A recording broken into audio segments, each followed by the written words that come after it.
Hi everyone, Connor here from Team Blockdaemon, and today we present a tutorial designed to show you the process of using the Blockdaemon Staking Reporting API. With Blockdaemon's Staking Reporting API, you can quickly and easily access Polygon staking information, which can be used for financial data analysis if you wish.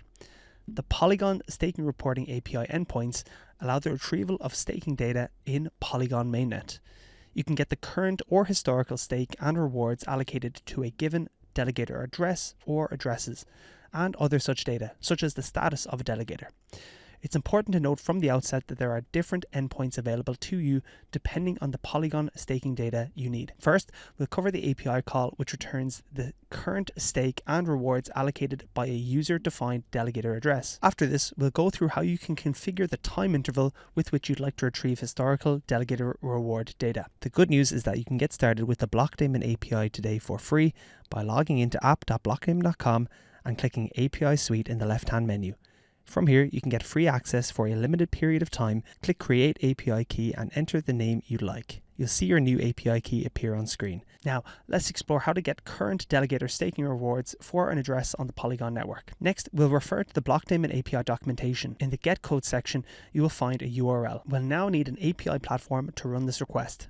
In this tutorial, I'll be using the Postman desktop app. Here, navigate to the Authorization tab, select Type Bearer Token, and input your previously copied Blockdaemon API key. As we're making a GET request, paste the code snippet mentioned previously from the Blockdaemon API documentation. Ensure that Polygon is specified as the protocol and mainnet as the network, and that you've inserted your delegator address. Please verify all fields for accuracy. Once confirmed, click Send. Your returned data will appear below. Let's break down what each field means. First off, we have the address. This is the unique identifier of your delegator address in the Polygon network. Next is currency. In this case, it's Matic, which is the native currency for Polygon. The metadata section contains additional useful details regarding which epoch the staking rewards relate to. The return field shows the amount of Matic the delegator has received in rewards for this particular epoch. The starting balance represents how much Matic the delegator started off with at the beginning of this period. The time aggregation field indicates the time frame over which this data is aggregated.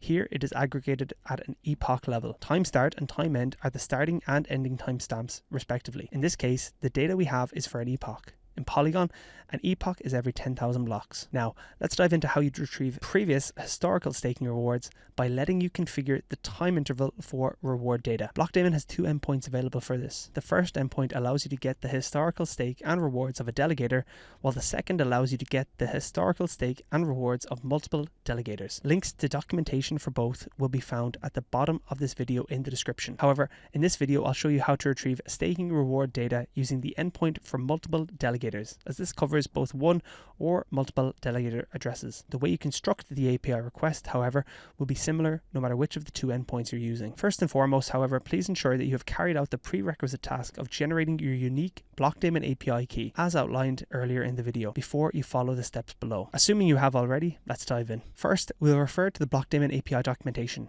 You can find a link to the docs for the historical Polygon Staking Reporting API in the description box of this video. Here, you will find a URL in the Get Code section. In a few moments, we'll need to copy this snippet of text. We'll now need an API platform to run this request. In this tutorial, I'll be using the Postman desktop app. If you haven't done so already, navigate to the Authorization tab, select Type Bearer Token, and input the API key you previously created on the Blockdaemon app. We're making a post request, so ensure the post option is selected. Paste the URL snippet from the Blockdaemon API documentation into the request field. Next, you'll need to add the time parameters you'd like to query. I'll head over to the body tab within the Postman app. Note that in this section, I've selected raw and JSON options. Now, you'll enter timestamps for the specific time period of staking rewards using from time and to time parameters, which are outlined in the Blockdaemon docs page. Please note, both of these parameters require timestamps in milliseconds. If you'd like to convert dates and times to seconds, you can use an online tool such as the one found at epochconverter.com. You also have the option to configure the time unit parameter for the data you'd like to retrieve.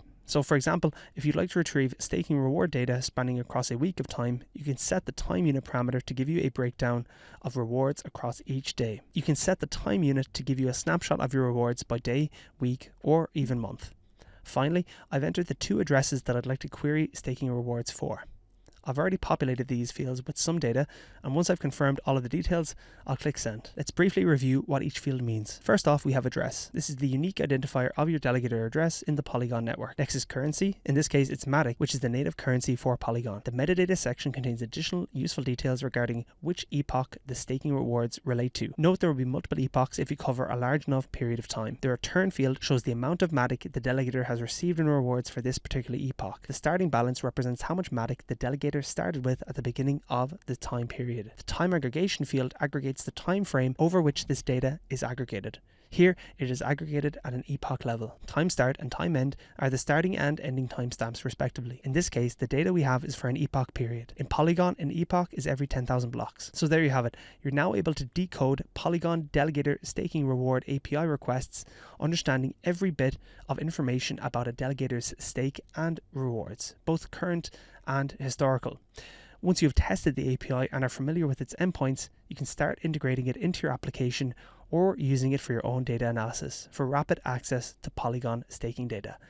Stay tuned by subscribing to Blockdaemon's YouTube channel for more deep dives into the world of blockchain technology. But until next time, we wish you successful staking.